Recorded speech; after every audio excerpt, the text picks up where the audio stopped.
Before the opening bell, U.S. indices closing higher on Thursday, lifted by shares in software and services, materials and retailing sectors. Now, on the economic docket, housing starts, they jumped 5.7% year over year to 1.235 million in April. Building permits rising 0.6% month over month to 1.296 million in April. Initial jobless claims decreasing to 212,000 in the week ended May 11th. Continuing claims also decreasing to 1.66 million in the week ended May 4th. This all as 80% of SP 500 constituents traded higher yesterday. Now, after the markets closed, Nvidia announcing first quarter adjusted EPS of 88 cents versus $2.05 last year on revenue of $2.22 billion.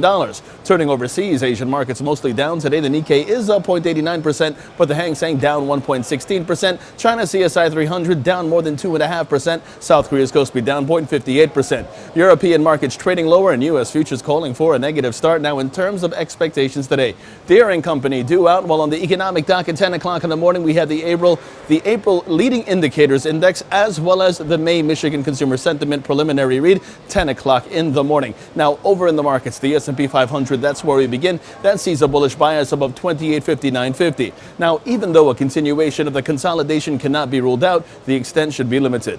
The 2859.50 former resistance, the May 15th top now acting as a key support due to the polarity principle. Long positions above 2859.50 are favored, with targets at 2890.50 and 2899 in extension. The Nasdaq, meanwhile, sees a bullish bias above 75.32, while the Dow Jones sees the bias remain bullish.